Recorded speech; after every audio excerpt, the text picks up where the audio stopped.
The first exile. When a man no longer belongs to the world.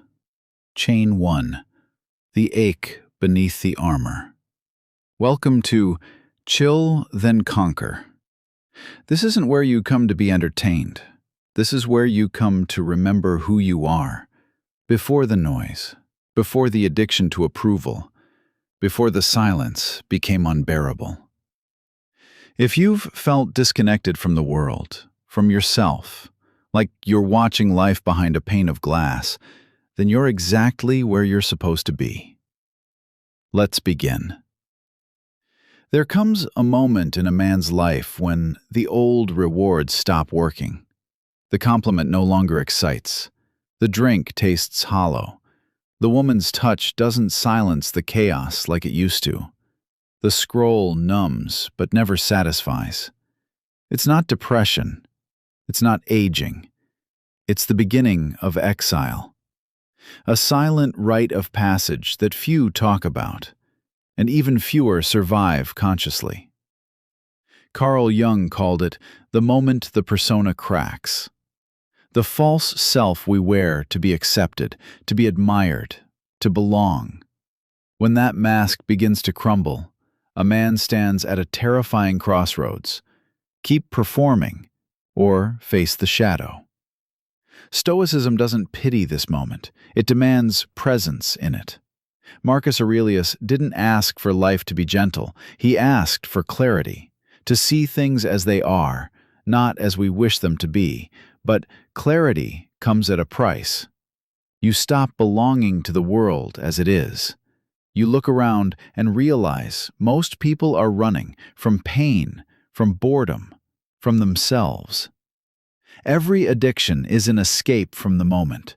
But what happens when none of it works anymore? When the stimulation no longer hides the emptiness? People will do anything, no matter how absurd, to avoid facing their own souls. Carl Jung. You are not alone if you feel it, that dislocation, that subtle ache, that sense that something is missing and has been for a long time. Not because life is meaningless, but because the life you've been sold was never yours to begin with. It was scripted, packaged, programmed. Be nice, smile, achieve, fit in, accumulate, numb, repeat. Until one day you wake up and feel a kind of spiritual nausea. You realize that success didn't fulfill you, that the sex didn't save you, that the approval didn't anchor you. You were fed pleasure to avoid purpose, and now that the illusion is fading, what's left? Silence, loneliness, stillness, truth. Jung called it individuation. Stoics called it logos, but both pointed to the same abyss. You must go within. You must go alone. You must descend into the darkness without the usual comforts and come back with something sacred. Not everyone makes it, because this exile, this detachment from the shallow, is not glamorous. It won't get you likes. It won't get you sympathy. It won't get you the girl. It's a death. The death of the man you pretended to be, so the real one can rise. But first, there's fire. You might find yourself pulling away from people who drain you. You might sit in a room full of people and feel utterly invisible. You might stop talking, stop reacting, stop chasing. That's not regression. It's rebirth. He who looks outside dreams. He who looks inside awakens. Carl Jung. This first exile strips you of distraction. You'll feel everything more intensely, the ache of solitude, the weight of regret, the guilt of wasted years. Don't run. This is sacred ground, because only in this quiet space do you begin to hear your own voice again, not the voice of society, not the voice of shame, your true voice, the one that whispers when all else is silent. There's more to you than this. And there is. But you must walk through the silence to find it. Stoicism gives you the blade, discipline, objectivity, control. But Jung gives you the mirror, your shadow, your wounds, your forgotten self. Together, they form a path, not of escape, but of mastery. This chain began the moment you stopped being entertained by what used to please you. That subtle disgust, that quiet frustration, that's not weakness. That's clarity trying to rise. You are not the man you used to be. You're not the one who needed to prove anything. And you're not the boy who begged for validation.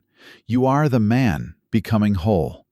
You are in exile, not because you failed the world, but because you finally stopped failing yourself. This is where it starts, not with fireworks, but with silence, not with motivation, but with mourning, because you're burying the lie you once called yourself. And from the ashes will rise.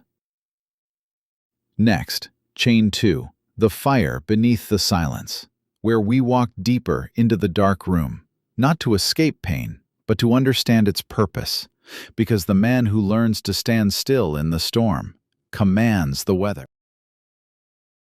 Chain 2, the fire beneath the silence. Most men fear silence, but not you, not anymore, because you've begun to feel something sacred stirring beneath it, a fire that doesn't shout, but burns all the same. That silence? It's not emptiness. It's pressure, it's pain, it's the soul calling itself back home. When a man enters exile, when he stops reaching for noise, for distraction, for comfort, he starts to feel again, not the dramatized emotion of men who react, but the deep current that was always running under his actions. And it hurts, because the fire beneath the silence shows you everything you've tried to bury. The smile you wore when you should have spoken, the approval you chased that made you feel smaller, the nights you gave yourself away just to feel seen, the anger you swallowed, the tears you hid, the dreams you abandoned for the sake of being reasonable. This is what men call being fine. This is what society calls normal. This is what silence exposes as self-betrayal. Until you make the unconscious conscious, it will direct your life, and you will call it fate. Carl Jung. This is where the work begins. Stoicism teaches you to see your thoughts as separate from you. Jung teaches you to see your wounds as gateways, not curses. Together, they forge a new weapon, awareness, and with awareness comes choice. The fire beneath the silence is not your enemy, it is your forge. This is the heat that transforms passive men into purposeful men. It's the crucible where the old programming is burned and new character is forged, cell by cell. Here's what they never told you. Your rage is not shameful. It's the reaction to years of silence. Your numbness is not weakness. It's the armor that kept you from drowning. Your loneliness is not failure. It's the call back to your own presence. And when you stop numbing it, when you let yourself feel what the scroll, the sex, the sugar, the smile used to cover up, that's when the man begins to emerge. You become dangerous again. Not because you hurt people, but because you're no longer hurting yourself to please them. You walk into a room, not needing to prove anything, because your power is quiet, grounded, earned in the fire. People won't understand. They'll say, "You've changed. You don't talk like you used to. You're distant. You're intense." Let them. They're not meant to understand the rituals of your becoming. You are not building a personality. You are building a core. Waste no more time arguing what a good man should be. Be one. Marcus Aurelius. But that being requires burning. You must burn your excuses. You must burn your comfort. You must burn your fantasy of who you thought you had to be. This is where silence becomes sacred. Because it is here, in this stillness, where the real orders arrive, not from the world, from within. And when they do, you'll know. Because it won't be loud, it won't be glamorous. It will be a simple, grounded knowing. I will never again betray myself for comfort. And once that's said, you begin to move differently. The man who learns to stand in his silence without flinching becomes unshakable. Women feel it. Weak men fear it.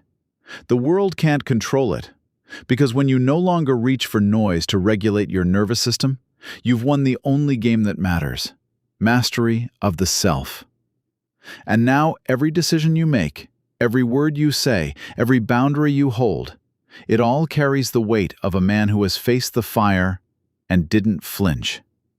You become rare, not by acting rare, but by no longer apologizing for being whole. They will test you, they will tempt you. The world will whisper, "Come back." Just a little scroll, just one more night, just a little taste of the old you. But you won't. Not because you're perfect, because you've tasted what real presence feels like. And nothing, not her body, not their applause, not the dopamine in your pocket, is worth losing it again. So here you stand, not at the end of the fire, but in its center. Not broken, not numb, but reconstructed. Quiet, clear, unbothered. He who has a why to live can bear almost any how. Nietzsche. And here's your why. Because you were never meant to live half awake, half broken, half yours. You were meant to burn, to feel, to lead, to carry the silence of exile like a crown, not a curse. Next, Chain 3, the throne room of the self, where we enter the inner sanctum, and you reclaim what was always yours: sovereignty. Not the world's permission, not the girl's validation, not your past self's apology. Chain 3, but total of command Episode of your 1, energy, the final your truth, seal of this and your initiation.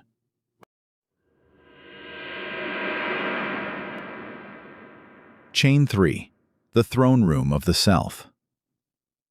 Silence was the exile. The fire was the test. But this is where you take the throne. Welcome to the throne room of the self. Not a place of ego, but of return. Not a crown of gold, but a crown of discipline. Because when you've walked the desert, when you've felt the ache beneath pleasure, when you've faced your shadow and chose presence over painkillers, you arrive here, and you don't just sit, you command. A man who conquers himself is greater than one who conquers 1,000 men in battle. Buddha. The world will never hand you the throne. You must build it. Brick by brick, choice by choice, battle by battle. And not with bravado, but with clarity. That's the difference between men who pose and men who possess their life. One seeks control through others. The other embodies command from within. When you sit in this inner throne room, you begin to see what once triggered you now teaches you. What once tempted you now bores you. What once defined you now dissolves beneath your eyes, because nothing outside you holds the same weight anymore. That girl who used to unnerve you, now she's just a human. The scroll that once gave you pleasure, now you see the code. The compliments that once fed your ego, now they pass through you, like wind. You're not cold, you're clear. And that clarity, it radiates. It says, I've built something inside you cannot touch. Most men are ruled by craving, by confusion, by comparison. But you've entered your own inner kingdom. You're not above the world. You're simply no longer below it. You are no longer manipulated by what used to move you. Why? Because you've turned your pain into presence. You've turned your silence into structure.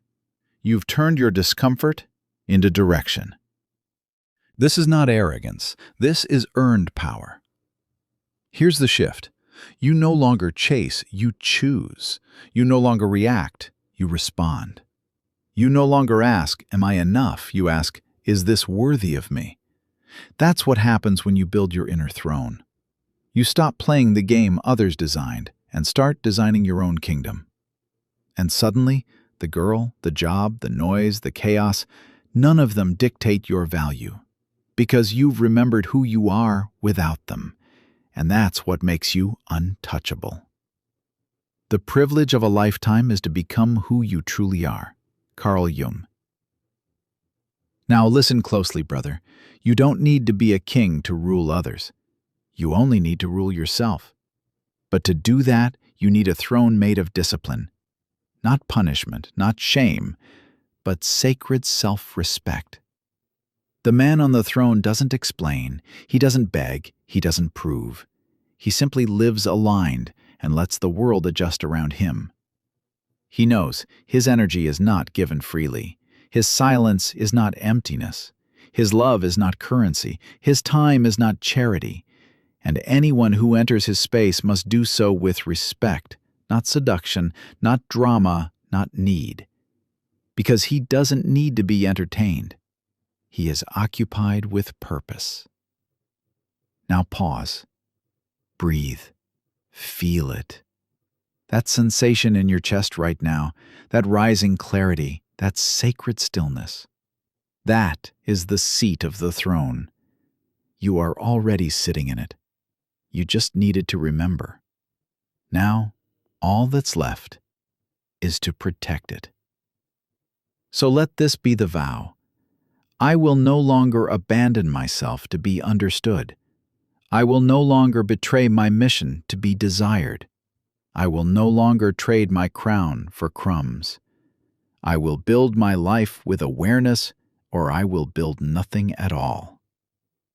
And when they ask you, why don't you text her back? Why aren't you online anymore? Why are you so distant these days? Smile and say nothing. Because kings don't explain their silence. Their presence says everything. This was episode 1 of a series unlike any other. A mythic path through Stoicism and Jungian depth.